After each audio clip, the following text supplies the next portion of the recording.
할렐루야. 하나님의 귀하신 은혜와 축복이 우리 온 성도들과 함께 하시기를 간절히 축원합니다. 주님의 귀하신 은혜가 우리 성도들 한 분 한 분 마음속에서 넘치도록 다시 한번 함께 하시기를 간절히 축원합니다. 윈스턴 처칠이 영국 총리로 재직할 때에 요즘 같았으면 그런 일이 안 일어났을 텐데 아마 영국은 그랬던 것 같아요.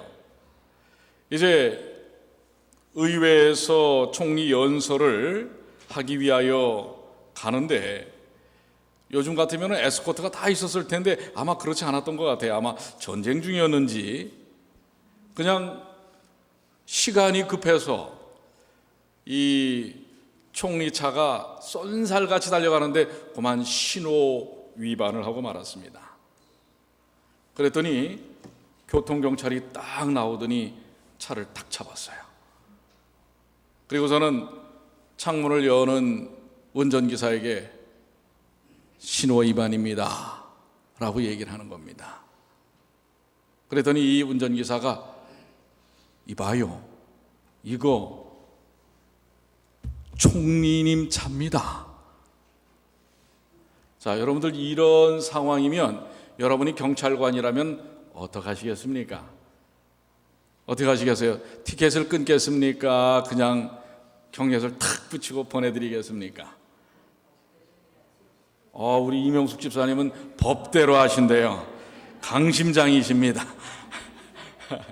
우리 다른 분은 어때요? 우리 최종순 집사님은 어떻게 하시겠어요? 경찰관이라면. 법대로. 우리 성도님들은 법을 좋아합니다. 그래서 그런 줄 몰라도 이 경찰관이 뭐라고 얘기를 했는 줄 아십니까? 총리 각하의 차가 교통을 위반할 리 없습니다. 그러니 운전면허증 내십시오. 등록증하고. 그래서 티켓을 끊는 겁니다. 그걸 뒤에서 이렇게 지금 그렇지 않아도 연설에 지금 마음이 조마조마한데 뒤에 앉았던 등치 큰 이 윈스턴 처칠이 허허 하고 이제 웃고 말았습니다. 근데 이제 이름을 잘 봐두고 그날 이제 티켓을 끊고서 이 의회에서 국회 연설을 마치고 나서 누구를 불렀냐면은 이 런던 경시청 총감을 불렀습니다. 이보시오, 총감. 오늘 아침에 내가 이렇게 바삐 오다가 이렇게 교통 위반을 했는데 티켓을 끊었어. 그랬더니 이 총리가 어땠을까? 이 총감이 어땠을까요? 상당히 당황을 했겠지 않았습니까? 자, 그런데 이 정말 이렇게 성실하게 근무에 임하는 이 경찰관을 1계급 특진시키시오. 아멘 할 얘기는 아닌데요. 그랬는데 이 경시청 총감이 뭐라고 그랬는지 아십니까? 경계서를 딱 붙이면서 총리 각하, 경찰 법규에 그런 규정이 없어 당장 특진은 어렵습니다. 그랬더니 윈스턴 처칠이 뭐라고 얘기했는지 아십니까? 싱긋이 웃으면서 중얼거렸습니다. 오늘 경찰한테 2번씩이나 당하는군. 자, 원칙이 먼저일까요? 융통성이 먼저일까요? 원칙이 먼저 맞습니까? 융통성은 필요 없어요? 우리 성도님들 앞에서 융통성 얘기하면 안 되겠어요. 자, 오늘 제목이 예수 닮기 프로젝트 3번째 시간, 원칙과 융통성입니다. 그런데 오늘 여러분들 읽으신 본문을 보면 우리 예수님이 어떤 모습을 보여주시고 계시는지 여러분들 우리가 다시 한번 살펴볼까요? 본문의 말씀입니다. 그때 예수께서 안식일에 밀밭 사이로 가실 때 제자들이 시장하여 이삭을 잘라 먹으니 바리새인들이 보고 예수께 고하되 보시오, 당신의 제자들이 안식일에 하지 못할 일을 하나이다. 예수께서 가라사대 다윗이 자기와 그 함께한 자들이 시장할 때 한 일을 읽어보지 못하였느냐? 그가 하나님의 전에 들어가서 제사장 외에는 자기가 그 함께한 자들이 먹지 못하는 진설병을 먹지 아니하였느냐? 먹었다는 얘기예요? 안 먹었다는 얘기예요? 먹었다는 얘기죠. 5절, 또 안식일에 제사장들이 성전 안에서 안식일을 범하여도 죄가 없음을 너희가 율법에서 읽지 못하였느냐? 내가 너희에게 이르노니 성전보다 더 큰 이가, 누구보다 더 큰 이가요? 성전보다 더 큰 이가 여기 있느니라. 나는 자비를 원하고 제사를 원치 아니하노라 하신 뜻을 너희가 알았다면 무죄한 자를 죄로 정치 아니하였으리라. 8절, 인자는 안식일의 주인이시니라 하시니라. 자, 여러분들 이 말씀을 보면 예수님은 지금 안식일을 범하셨어요? 준수하셨어요? 뭐예요? 범했습니까? 안 범했습니까? 예, 여러분들이 선뜻 답을 하기가 쉽지 않은 것 같아요. 거기다가 조금 더 이런 표현을, 예수님은 철저한 원칙적인 율법 준수자입니까?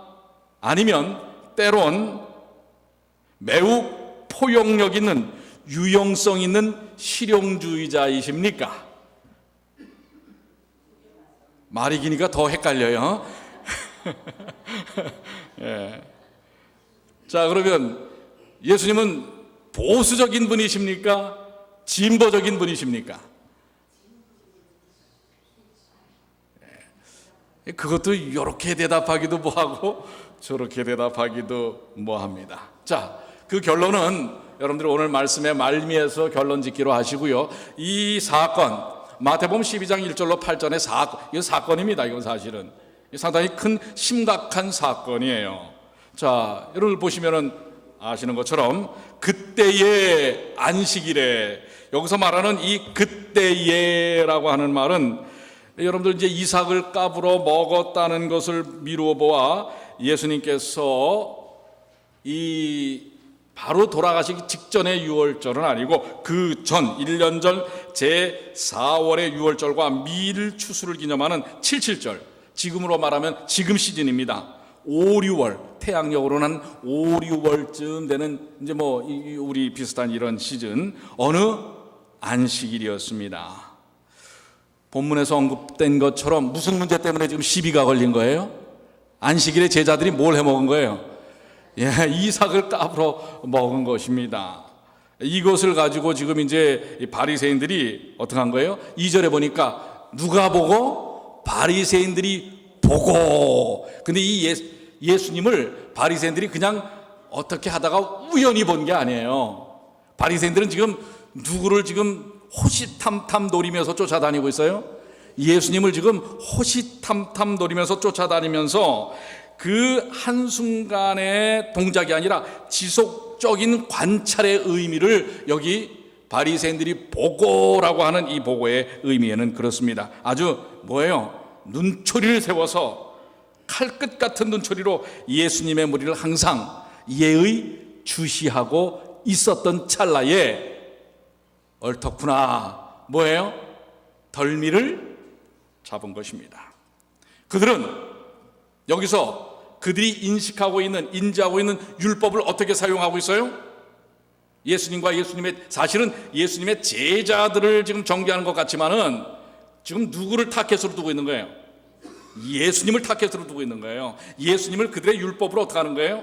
정죄하고 있는 것입니다. 예. 그러면서 2절에 뭐라고 얘기했어요? 안식일에 뭐 하지 못할 일을? 하지 못할 일을, 여기 안식일에 하지 못할 일에 해당하는 여세스틴이라고 하는 유대인들의 이 미시나에 보면은 그 항목이 있어요. 몇 개가 있냐면 안식일에 금해야 하는 39개의 범주의 노동이 있어요. 지금 그 미시나에 있는 이 유대인들이 만들어 놓은 안식일에 범법하면 안 되는 내용입니다. 38개인데 빨리 한번 제가 얘기해 볼게요. 첫 번째, 운반하기. 불 켜기, 불 끄기, 끝손질하기, 글쓰기, 지우기, 요리하기, 빨래하기, 바느질하기, 찢기, 매듭 찢기, 매듭 풀기. 여러분들 이 미시나에 의하면 매듭도 풀고 저가면 안 돼요.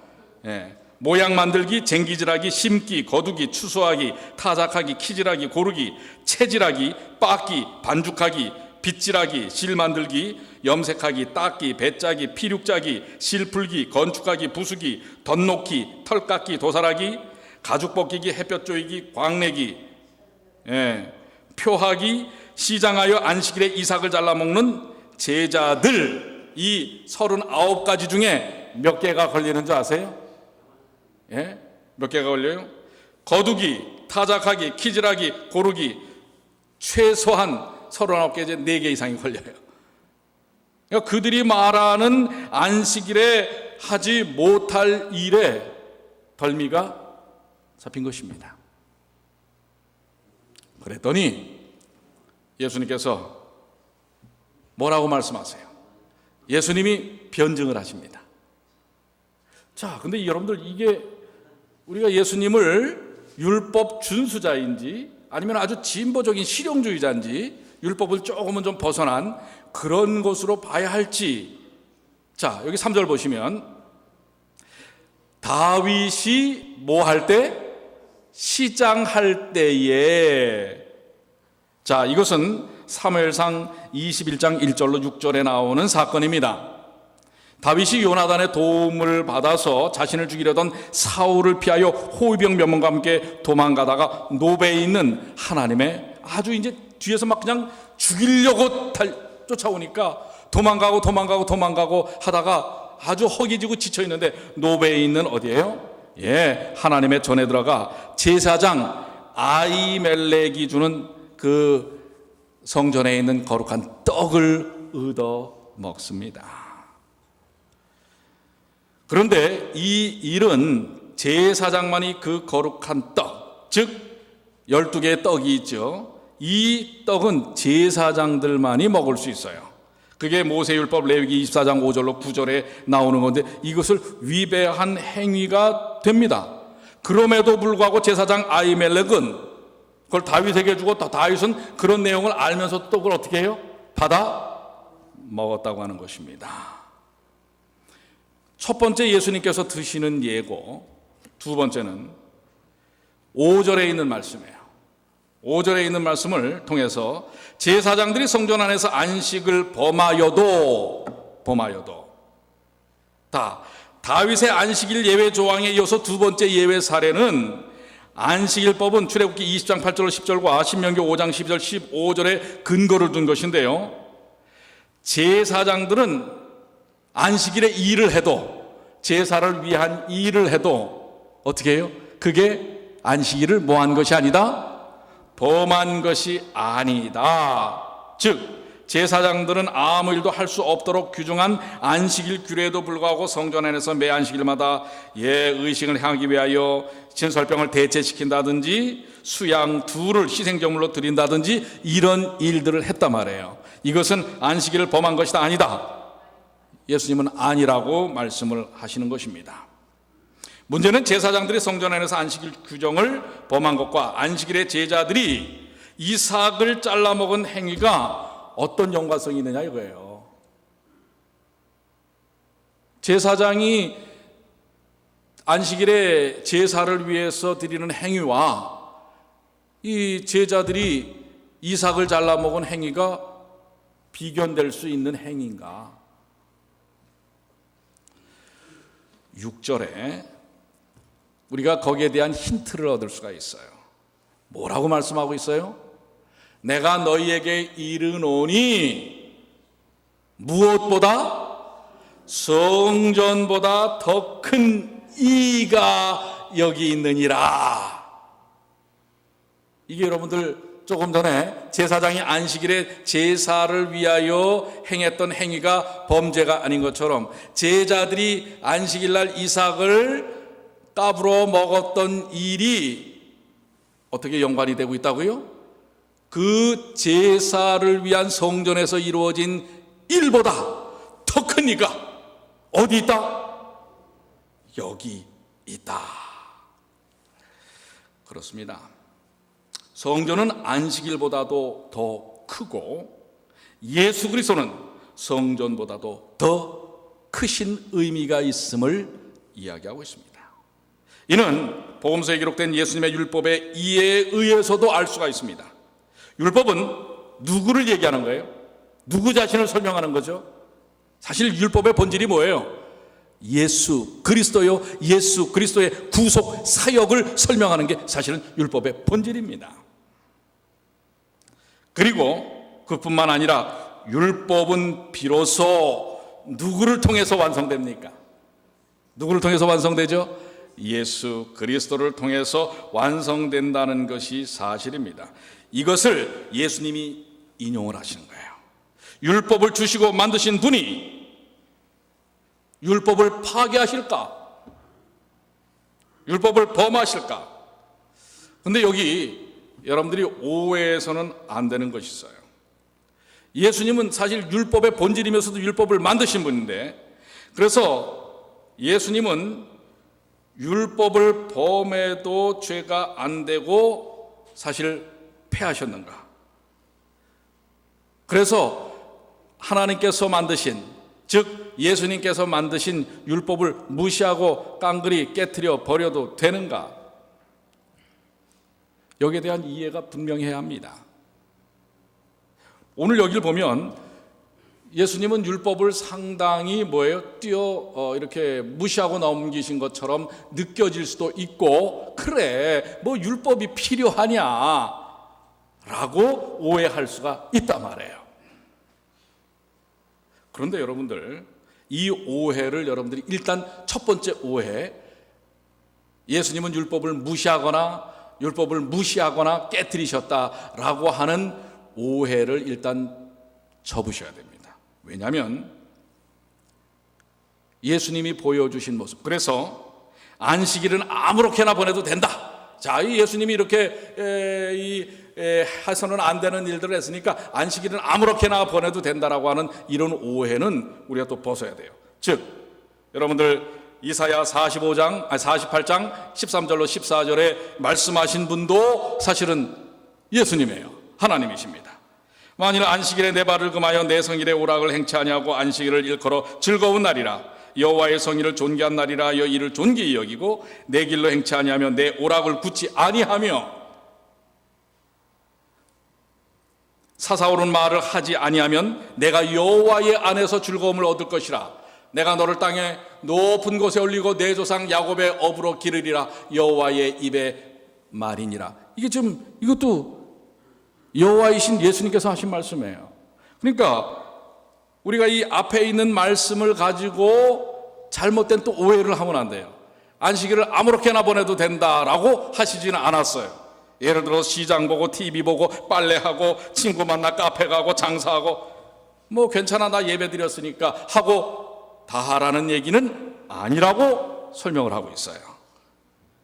자, 오히려 마태복음 5장 17절로 18절에 보면 우리가 자칫 율법에 대하여 소홀히 여기실 것만 같은 예수님에 대한 뉘앙스를 아주 분명하게 본인 스스로가 말씀하십니다. 내가 율법이나 선지자나 폐하러 온 줄로 생각하지 말라. 폐하러 온 것이 아니요 뭐하러 오셨다고 그랬어요? 완전케 하려 함이로다. 천지가 없어지기 전에는 율법의 1.1획이라도 반드시 없어지지 아니하고 다 이루리라. 그럼 안식일에 대한 개념도 주님은 분명하십니다. 안식일이 제대로 지켜져야 할 것을 주님은 말씀하고 있어요. 로마서 8장 3절로 4절에도 곧 죄를 인하여 자기 아들을 죄 있는 육신의 모양으로 보내어 육신의 죄를 정하사 육신을 쫓지 않고 그 영을 쫓아 행하는 우리에게 율법의 요구를 이루어지게 하려 하심이니라. 심지어는 당신이 이 땅에 오신 이유가 뭘 만족시키기 위해서 오셨다고 얘기를 하고 있어요? 율법의 요구를 만족시키기 위해서 오셨다고 하는 것입니다. 육신의 모양으로 성육신하신 것은 율법의 요구를 이루게. 그러면 예수님은 율법 준수자입니까? 아닙니까? 철저한 준수자 아닙니까? 원칙에 대한 철저한 준수자예요. 율법의 요구가 뭐예요? 죄의 삭은 뭐라? 사망이라. 그거를 만족시키기 위하여 정령 이것을 먹으면 하나님과의 약속을, 하나님의 말씀을 순종치 아니하면 죽으리라. 죽습니다. 근데 그 율법의 요구를 만족시키기 위하여 누가 오셨다고요? 예수님께서 오셨어요. 이렇게 보면 자칫 우리가 아까 읽었던 마태복음 12장에 이 변증을, 제사장이 하는 일이라든지 다윗이 먹었던 떡이라든지 이걸 통해서 안식일은 그냥 대충 보내도 된다 라고 오해할 수 있는 오해를 아주 딱 단절을 해버립니다. 철저한, 그 오히려 율법의 요구 때문에 내가 왔다, 이렇게 말씀을 하고 계세요. 예수님은 어떤 면에서는 철저한 율법 준수자이고 원칙주의자라고 이야기할 수도 있어요. 친히 그래서 십자가에 죽으십니다. 그런데 또 다른 하나의 오해는 뭔지 아십니까? 그래, 맞아, 우리는 율법을 철저히 지켜야 돼. 그래서 율법과 원칙으로 남을 정죄하고 비판해도 돼. 누구처럼? 바리새인들처럼. 봐라, 안식일에 하지 못할 일을 한다. 틀렸어. 율법에 틀렸어. 원칙에 맞지 않아. 라고 이렇게 사용해도 된다는 오해를 벗어야 합니다. 왜요? 7절에 그 말씀을 하고 계세요. 나는 무엇을 원하고 자비를 원하고 제사를 원치 아니하노라 하신 뜻을 너희가 알았다면 무죄한 자를 죄로 정치 아니하였으리라. 오히려 그들의 시각에서 보는, 율법의 관점에서 보는 뭐예요? 어겼던 제자들과 예수님이 무죄한 자라고 설명하고 있는 것입니다. 예수님은 무죄한 자라고 지금 증거를 하고 있어요. 이게 어떻게 된 거예요? 지키라는 얘기예요? 말라는 얘기예요? 준수하라는 얘기예요? 말라는 얘기예요? 분명히 율법과 원칙을 어긴 것 같은데 여기서 보면 매우 융통성 있고 실용주의자처럼 보이고 진보주의자처럼 보인단 말이에요. 무죄한 자라고 선언을 하고 계시니까 분명히 바리새인들의 관점에서 볼 때는 이건 무죄한 게 아니에요. 율법을 어긴 겁니다. 근데 그러면서 하시는 말씀이 나는 자비를 원한다 하시면서 8절에 뭐라고 말씀하세요? 아주 결론을 짓죠. 인자는 어느 나라의 주인이라? 안식일의 주인이라. 자, 이 인자가 안식일의 주인이라는 말씀은 예수께서 성부 하나님과 더불어 이 세상 만물을 모하신 하나님이라는 사실을 보여주고 계시는 겁니까? 창조주 하나님이라는 사실을 보여주고 있습니다. 그리고 그들이 그렇게 성소에서 제사를 드리는 그 제사를 통하여 경배를 받으실 분이 누구라는 사실을 보여주는 거예요. 예수 그리스도시라는 사실을 보여주는 것입니다. 그리고 이 세상 만물을 창조하신 분이 안식일은 누구시라는 사실을 보여주는 거예요. 예수 그리스도라는 사실을 보여주는 겁니다. 그러면 안식일을 통해서 누구를 사실 봐야 돼요? 안식일이 아니라 안식일을 통해서 누굴 봐야 돼요? 예수 그리스도를 봐야 하는데 그들은 지금 그 안식일을 만드신 누구는 못 보고 창조주이신 예수 그리스도는 못 보고 뭐만 지금 보는 거예요? 자기들이 만들어 놓은 계율만 보는 것입니다. 오늘 여기에 원칙과 포용력, 아니면 원칙과 유용성, 아니면 원칙과 은혜, 이런 부분에 대한 우리가 생각들을 좀 정리할 필요가 있습니다. 여러분들, 안식일의 제정의 목적은 무엇이지요? 본질적 목적이 뭡니까? 누구를 위한 것이라고 얘기했어요. 안식일은 누구를 위한 것이다? 사람을 위한 것이다. 누가 사랑하는 사람? 하나님이 사랑하는, 창조하신 하나님이 사랑하는 그 사람을 위한 것이다. 그렇기 때문에 그 사람을 위하시는 누구를 안식일을 통해서 봐야 한다? 하나님이신 예수 그리스도를 봐야 한다고 하는 것입니다. 즉 율법의 의미와 목적이 지금 상당히 호도되어 있는 것입니다. 이 문제에 대하여 예수님은 이 땅에 오셔갖고 철저한 율법 준수자이시면서 또한 그 율법의 적용과 의미가 무엇인지를 분명하게 보여주시고 계시는 것입니다. 율법도 안식일도 그것을 만드신 주창자 제창자의 의도와 목적에 맞게끔 접근될 때 그 의미가 살아난다고 하는 것입니다.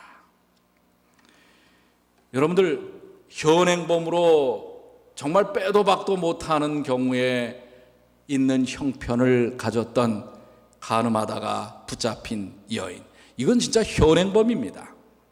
우리가 자주 이 간음한 여인에 대한 이야기를 하지 않습니까? 이건 사실 어떻게 보면 예수님도 부인할 수 없는 범죄 현장이에요. 한번 읽어볼까요? 모세는 율법에 이러한 여자를 돌로 치라 명하였거니와 선생은 어떻게 말하겠나이까? 이게 모세법에 분명히 현행범이에요. 간음하다가 잡혀왔으니까. 그런데 예수께서 일어나사 여자 외에 아무도 없는 것을 보시고 이르되 여자여 너를 고소하던 그들이 어디 있느냐? 너를 정죄한 자가 없느냐? 11절 우리 한번 다 같이 읽어볼까요? 대답하되 시작. 대답하되 주여 없나이다. 예수께서 가라사대 나도 너를 뭐하지 아니하노니? 정죄하지 아니하노니 가서 다시는 죄를 뭐하지 말라. 어떻게 이렇게 하실 수 있어요? 어떻게? 분명히 현행범의 율법에 범죄한 자입니다. 그런데 이 범죄한 자에게 나도 너를 뭐하지 않는다? 정죄하지 않는다. 어떻게 이 말씀을 하실 수 있어요? 이 말씀 때문에 그렇습니다. 그리스도는 모든 믿는 자에게 의를 이루기 위하여 율법에 무엇이 되셨느니라? 마침이. 무엇을 통해서 율법의 마침이 됐어요? 율법이 누구 안에서 완성된 거예요? 예수 그리스도의 십자가의 그 뜨거운 사랑 속에서 마침이 되고 완성이 되었기 때문에 나도 율법에는 넌 죄가 있어. 그러나 그 율법의 완성인 예수 그리스도의 십자가의 사랑 때문에 나도 널 뭐 하지 않는다? 정죄하지 않는다. 정죄하지 않는다. 율법의 요구와 의미는 십자가를 통해서 맞춰지고 완성된 것입니다. 바로 왜 제자들이 안식일에 밀 이삭을 까불어 먹은 것이 죄가 되지 않은 줄 아십니까? 그것은 무슨 행위예요? 제사장들이 제사를 위하여 안식일에 행하는 모든 행위는 범죄가 되지 않는 것처럼 누구의 영광을 위하여 한 행동이에요? 하나님의 영광을 위하여. 그리스도의 십자가의 구속사역의 영광을 위하여 한 행위는 어떤 것이든 범죄가 되지 않았습니다. 제자들은 하루 종일 이 우주의 왕이신 십자가의 구속사역을 이루시는 예수 그리스도를 섬기며 배골타가 뭘 먹은 거예요? 이삭을 까불어 먹은 것이기 때문에 이것은 뭐예요? 예수님의 사역을 함께한 의미를 갖고 있는 것입니다.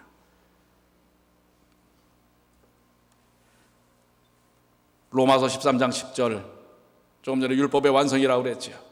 다 같이 한번 읽겠습니다. 사랑은 시작. 사랑은 이웃에게 악을 행치 아니하나니 그러므로 사랑은 율법의 무엇이니라?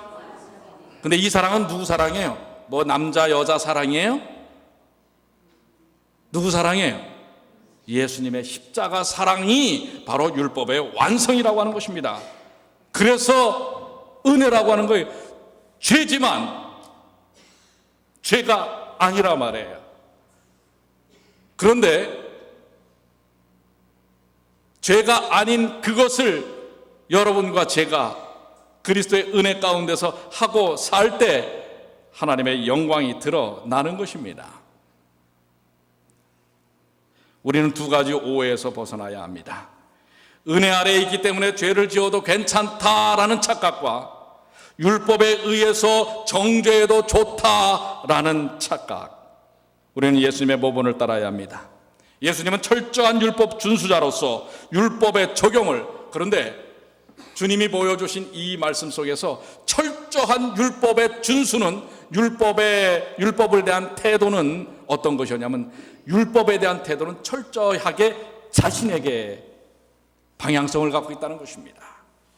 예수님은 철저한 율법 준수자였어요. 사실 예수님께서 그 율법의 요구 때문에 십자가에 달리시기 전에 얼마나 곤고함 속에서, 고난 속에서 기도하셨습니까? 하나님께 뭐라고 기도까지 하셨어요? 아버지요, 이 잔을 제게서 어떻게 하시라고요? 치워 주시옵소서. 연약한 인성을 쓰셨던 예수님의 마음속에는 그 율법의 요구, 십자가에 나가는 길이 그렇게 쉬운 길이 아니었습니다. 그럼에도 불구하고 그분은 그 율법의 요구를 철저하게 지켜내셨어요. 자신에게, 그러니까 여러분들 율법의 요구에 대해서는요, 원칙에 대해서는 자신에게 적용하셔야 합니다. 그걸 갖다가 바리새인들처럼 말해요. 엉뚱한 율법의 본질도 아닌 걸 가지고 다른 사람에게 사용하시면 안 된단 말이에요. 그걸 가지고 어떤 잣대나 채찍이나 여러분이 다른 사람들 비판하고 정죄하고 판단하는 기준으로 사용하시면 안 된다고 하는 말씀이 오늘 여기 있습니다. 예수님은 철저하게 율법에 대한 적용을 자신에게 하셨고, 그래서 예수님은 철저한 율법 준수자였어요. 그렇지만 그 율법의 준수를 통하여 율법을 완성시킴으로써 온 수많은 죄인들, 죽어가는 수많은 처참한 인생들을 갖다가 어떻게 하셨어요? 살려내신 것입니다. 그렇기 때문에 예수님은 철저한 율법 준수자로 율법의 적용을 자신에게, 예수님은 철저한 포용력을 자신이 아닌 다른 이에게 사용하신 은혜를 보여주신 분입니다. 우리 예수 닮기 프로젝트 세 번째, 원칙과 포용력. 원칙은 여러분에게 적용하십시오. 여러분 자신에게 적용하시란 말이에요. 그러나 다른 사람에게는 뭐예요? 예수께서 십자가에서 보여주신, 사실 보세요, 예수님이, 그 위대하신 우주의 왕이신 예수님이 어떻게 보면 그 참 제자들 참 시답지 않은 인생들이었잖아요. 예수님을 믿었기 때문에 특별해졌지. 그런데 좀 예수님의 걸맞게 좀 행동을 하면 얼마나 좋아요. 그거 좀 얼마나 또 허기가 진다고, 그 가다가 뭐 밀리삭을 까불어 먹습니까? 그럼에도 불구하고 예수님은 십자가의 은혜로 그들을 품으시기 때문에 그들은 뭐해요? 대변합니다. 나는 그래서 우리 예수님이 너무 좋아요. 여러분과 제가 아무리 치졸한 인생이라 할지라도 십자가의 은혜 가운데 있을 때 우리를 대변하실 분이 누구밖에 없어요? 여러분들 감사하시지 않습니까? 여러분들 정말 감사하시지 않습니까? 그게 우리 주님께서 보여주시는 모습이에요. 그런 제자들을 어떻게 하는 거예요? 대변하시고 옹호하시고 보호하신단 말입니다. 내가 십자가로 샀다라는 거예요. 내 것이다, 내 백성이다 하는 것입니다. 오늘 사랑하는 여러분들, 주님의 이 십자가의 은혜, 율법의 완성이신 십자가의 그 사랑 때문에 우리가 정죄함이 없다는 사실을 기억하시게 되길 바랍니다. 어떠한 죄 속에 있었다 할지라도 예수님 품 안에 있을 때, 십자가 아래 있을 때 우리를 주님은 옹호하십니다. 그래서 저는 한번 이 말씀을 묵상하면서 곰곰이 생각해 봤어요. 그 이후에 예수님의 제자들이 안식일에 또 미리삭을 까불어 먹었을까? 그런 기사가 나와요, 안 나와요? 안 나옵니다. 그러니까 여러분들, 안식일에 난 이것도 해도 돼, 괜찮아, 은혜를 받았는데, 이러지 않습니다. 진정한 사랑을 통하여 율법의 완성을 경험한 사람은, 율법의 마침이 되신 그리스도와 함께하는 사람은 철저한 율법 준수자가 됩니다. 그렇습니까? 그 사랑 때문에. 그래서 이 말씀을 하시지 않습니까? 로마서 6장의 사도 바울은 그걸 이해했어요. 죄가 너희를 주관치 못하리니 이는 너희가 법 아래 있지 아니하고 무엇 아래 있음이라? 은혜 아래에 있음이니라. 그러니까 은혜 아래에 있기 때문에 이젠 죄의 그 범죄에서 벗어나서 죄까지가 그거 넘어섭니다. 예. 그런즉 어쩌하리요? 우리가 법 아래 있지 아니하고 은혜 아래 있으니 죄를 지으리요? 그럴 수 뭐 하느니라? 죄 안 짓게 된단 말이에요. 은혜 아래 있는 사람은요, 죄 안 져요. 법 따지고 신앙생활하는 게 아니란 말이에요. 은혜 아래 있으면요, 스스로 죄에서부터 벗어납니다. 야고보서 4장 11절에 그래서 여러분들 오늘 우리가 마음속에 결심해야 합니다. 뭘 결심해요? 율법에 대한 태도를, 율법에 대한 사용을 아까도 말씀드렸지만 야고보서 4장 11절 형제들아 피차에 비방하지 말라. 특별히 율법 갖고 원칙 갖고 비방하지 말라는 것입니다. 형제들을 비방하는 자나 형제를 판단하는 자는 곧 율법을 비방하고 율법을 판단하는 것이라. 내가 만일 율법을 판단하면 율법의 준행자가 아니요 재판자로다. 여러분은 율법의 준행자입니까? 재판자입니까? 뭐죠? 준행자입니다. 그러니까 여러분들 율법은 누구에게 적용하고? 나에게 적용하고. 은혜는 누구에게 적용하고? 내 이웃에게 적용하는 것. 원칙은 자신에게, 포용과 은혜는 이웃에게. 자신의 잘못된 행위를 변증하려고 하는 것이 아니라 철저한 하나님의 말씀에 의하여 십자가의 은혜를 경험하고 그래서 삶의 죄를 멀리하는 날로 그리스도를 닮아가는 변화의 삶을 사는 실물요한 91쪽에 있는 말씀을 읽으면서 오늘 말씀을 정리하려고 합니다. 여러분들 율법과 복음의 이 아주 상관적 역학관계는 너무나 은혜가 됩니다. 저는 여기다가 복음에다가 은혜를 한 번 더 집어넣어 봤어요. 먼저 복음으로 한번 읽어봅니다. 누구든지 복음이 없이는 하나님의 율법을 올바르게 소개할 수 없으며 복음은 예수 그리스도의 십자가의 은혜입니다. 그렇죠? 사랑입니다. 그 구원입니다. 이것이 없이는 뭐를 소개할 수 없다고요? 하나님의 율법. 왜요? 하나님의 율법의 속성은 사랑입니다. 그렇기 때문에 그것을 소개할 수 없는 것입니다. 또한 율법이 없이는 복음을 올바르게 소개할 수 없다. 마찬가지입니다. 하나님의 사랑의 속성인 율법이 없이는 복음을 올바르게 또한 소개할 수 없다고 하는 것입니다. 율법은 구체화된 복음이며 복음은 율법을 펼쳐놓은 것이다. 율법은 뿌리가 되고 복음은 향기 나는 꽃과 그 꽃이 맺는 열매이다. 그러니까 이 율법과 복음이 아주 중요한 상관관계를 이루고 있다고 하는 사실입니다. 자, 이제 여기다가 복음을 은혜로 한번 바꿔볼까요? 누구든지 은혜 없이는 하나님의 율법을 올바로 소개할 수 없으며 여러분들 그러니까요 어떤 원칙을 제시할 때 그리스도의 십자가의 사랑 갖고 하십시오.